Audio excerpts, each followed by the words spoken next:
وہاں پہ کوئی اطلاع نہیں ہے. امتیاز سے پھر یہ اعلانات تک ابھی تک محدود ہیں. بالکل سویرا یہی بات کرنی ہے کہ حکومت تو ایک اچھی نیت کے ساتھ وہ آگے جا رہی ہے, حکومت اچھی نیت کے ساتھ اناؤنسمنٹ کر رہی ہے, وہ بینیفٹ پہنچ رہا ہے یا نہیں پہنچا. جو ٹرک ہے, جو مال بردار ٹرک ہے, انہیں 70,000 یا 80,000 ملیں گے, مسافر بس والوں کو 1 لاکھ روپے مہینہ ملے گا. اب یہ صرف ملنے کی حد تک ہے یا اس کا وہ ریسپانس بھی دیں گے.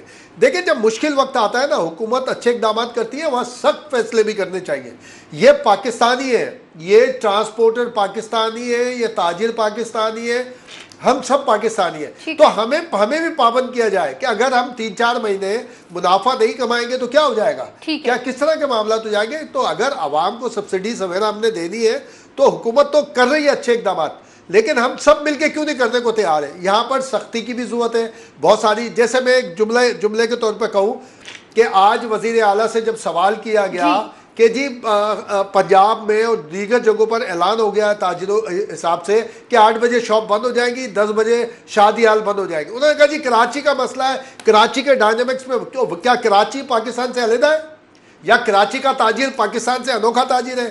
اور بھائی آپ شریعت کہتی ہے, میں کہتا ہوں آپ اس پروگرام میں, آپ کے اس پروگرام کے ذریعے میں چیلنج کی بات تو نہیں کر رہا, میں کہتا ہوں لیبر لاز اٹھا لیں بھائی, شاپ کے ٹائمنگ دیکھ لیں, اس کے اندر کاروبار کے ٹائمنگ. ہاں جو کارخانے چلتے ہیں ان کی ٹائمنگ ڈفرینٹ ہے کہ وہاں بھی وائلیشن ہوتی ہے. یہ وہاں پہ جو ہمارے سرمایہ کار ہیں 12 گھنٹے ڈیوٹی لیتے ہیں, وہاں تو 8 گھنٹے, لیکن شاپ کے ٹائم ہے ٹل یعنی 8 بجے تک کے ہیں.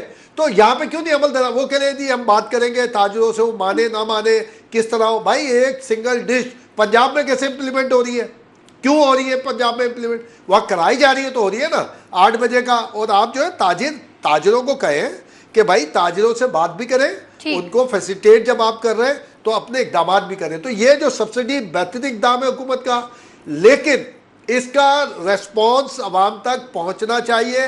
صرف یہ کہ یہ سرمایہ دار بینیفیشری ہونے چاہیے. امتیاز صاحب آپ کہہ رہے ہیں کہ عوام تک یہ فیسلٹیز اور جو سبسڈی کے بارے میں بات کی جا رہی ہے, جو ریلیف کے بارے میں حکومت کی جانب سے بات کی جائے, وہ ابھی تک نہیں پہنچا. ٹرانسپورٹرز کے کرایہ آپ نے کہا کہ بڑھا دیے گئے, لیکن ابھی تک جو اطلاعات ہیں وہ یہ ہے کہ کوئی کمی یا جو بھی ریلیف کے بارے میں بات کی گئی وہ ابھی تک سامنے نہیں آیا. سر پھر حکومت اناؤنسمنٹ کر رہی ہے, اعلانات کر رہی ہے, اس کو باور بھی تو کرانا چاہیے نا کہ ان چیزوں پر عمل درآمد بھی ہو رہا ہے یا نہیں, پھر سختی کرنی چاہیے اور یہ چیزیں دیکھنی بھی تو چاہیے نا سر. دیکھیں عوام کہ یہ جو سرمایہ کار ہیں یا تاجر ہیں ان پہ تو بالکل سختی ہونی چاہیے. ایک اناؤنسمنٹ تو سبسڈی کا ہو گیا, اب دوسرا اناؤنسمنٹ ہونا چاہیے کہ یہ اگر عمل درآمد نہیں ہوا تو اس کے اوپر کارروائی کی جائے گی, اور کارروائی کا بتایا جائے گا کس قسم کی کارروائی ہوگی.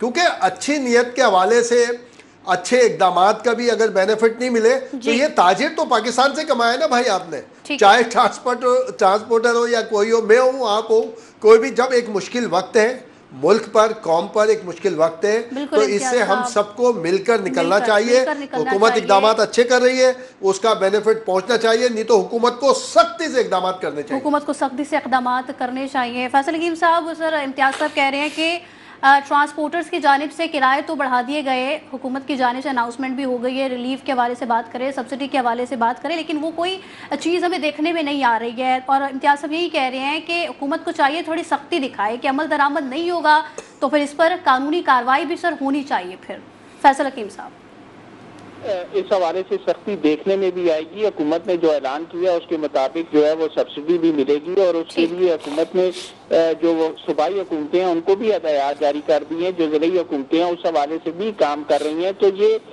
سلسلہ جو ہے وہ شروع ہو جائے گا. آپ یہ دیکھیں کہ حکومت نے جو خود ریلیف دینا تھا وہ فوری طور پہ دے دیا. آپ نے ایک دن جو ہے وہ قیمتیں جو بڑی, اس میں جو ہم نے دیکھا کہ پروگرام میں یہ بھی کہا کہ جی اضافی ٹیکس لگایا گیا, صرف وہ واپس لیا جائے. تو حکومت نے فوری طور پر وہ واپس بھی لیا عوام کو ریلیف فراہم کرنے کے لیے. 80 روپے کا جو اضافی لیوی لگائی گئی تھی, اس کے بعد صورتحال جو ہے وہ تبدیل ہو گئی, اور وہ پیٹرول کی قیمت 378 روپے پہ آ گئی. جو تاجر تھے وہ اضافہ مانگ رہے تھے 40% تک کرایوں میں, لیکن اس کو کم کر کے 10% تک کیا گیا کہ اس سے زیادہ کسی کو اجازت نہیں دی جائے گی. اس کے باوجود بھی حکومت نے سبسڈی بھی دی کہ اگر آپ کو مسائل ہیں تو اس کے لیے آپ کو اس طرح یہ طریقہ کار ہے, اور اس کے مطابق سبسڈی ملے گی پیٹرول اور ڈیزل کے حوالے سے.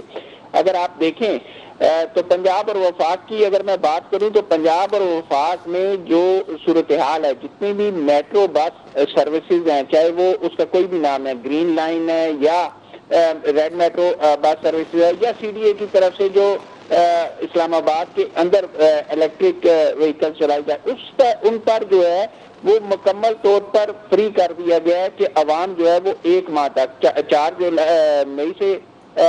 اپریل سے شروع ہوا تھا، 3 مئی تک یہ جاری رہے گا، یہ مفت سروسز استعمال کر سکتے ہیں، اور وہاں پر بے انتہا رش دیکھنے میں آ رہا ہے۔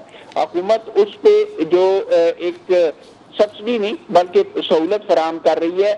اگر آپ دیکھیں تو صرف اسلام آباد میں 1 ماہ کے لیے 35 کروڑ روپے کا بجٹ رکھا گیا، اور پنجاب میں تو اس سے کئی گنا زیادہ ہوگا، کیونکہ جڑواں شہروں میں جو میٹرو بس سروس چلتی ہے، ریڈ میٹرو بس سروس چلتی ہے، وہ بھی پنجاب حکومت آپریٹ کر رہی ہے۔ اس کے علاوہ پنجاب کے بڑے شہروں میں جو میٹرو بس سروس چل رہی ہے وہ بھی کر رہی ہے، اور اس کے ساتھ ساتھ شہروں کے اندر جو ہے وہ گرین لائن یا دوسری جو الیکٹرک بسز ہیں وہ بھی چلائی جا رہی ہیں، اور یہ سب کی سب فری کر دی گئی ہیں۔ اب دیکھیں حکومت اپنے پورے وسائل استعمال کر رہی ہے عوام کو ریلیف فراہم کرنے کے لیے۔ اب ہمارا بھی فرض بنتا ہے بطور پاکستانی شہری کہ ان سے فائدہ ضرور اٹھائیں، لیکن بیجا فائدہ نہ اٹھائیں۔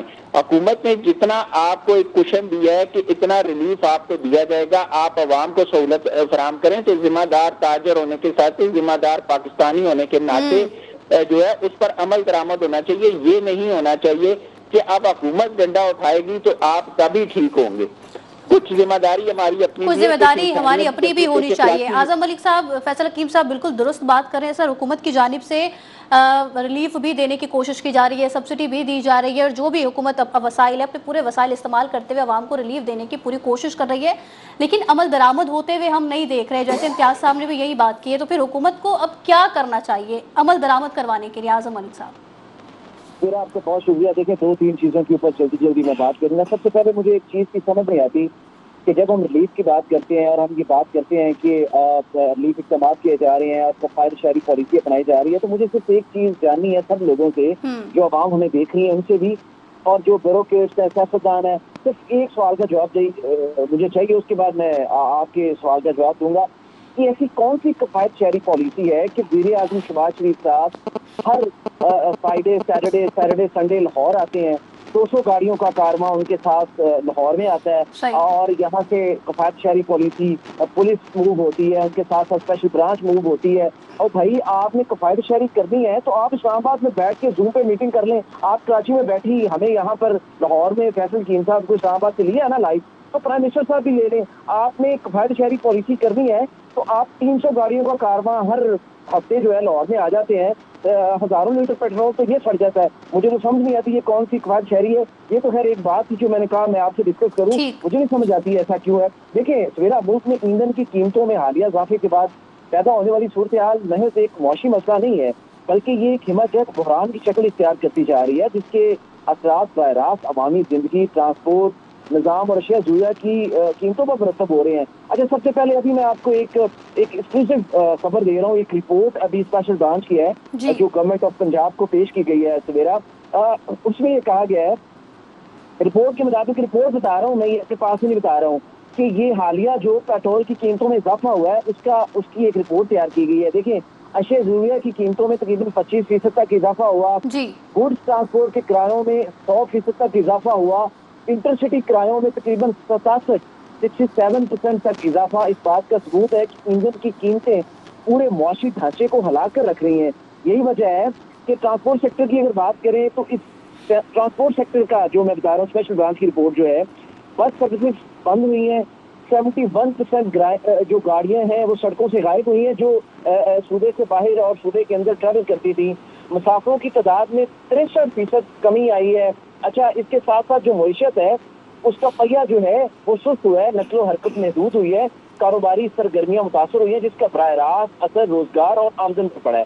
دیکھیں ایسے میں ایک اور چیز آج کی ہے جو سامنے ہے، ابھی میں ٹی وی میں بیٹھا یہ بات کر رہا تھا، پنجاب حکومت کی جانب سے مارکیٹس کے اوقات کار میں نرمی برقرار رکھنے کا فیصلہ میں سمجھتا ہوں ایک حد تک زمینی حقائق کو مد نظر رکھ کر کیا گیا ہے۔ مارکیٹس کو رات 8 بجے بند کرنے کی تجویز مسرد کی گئی ہے، اور میں سمجھتا ہوں کہ یہ اس بات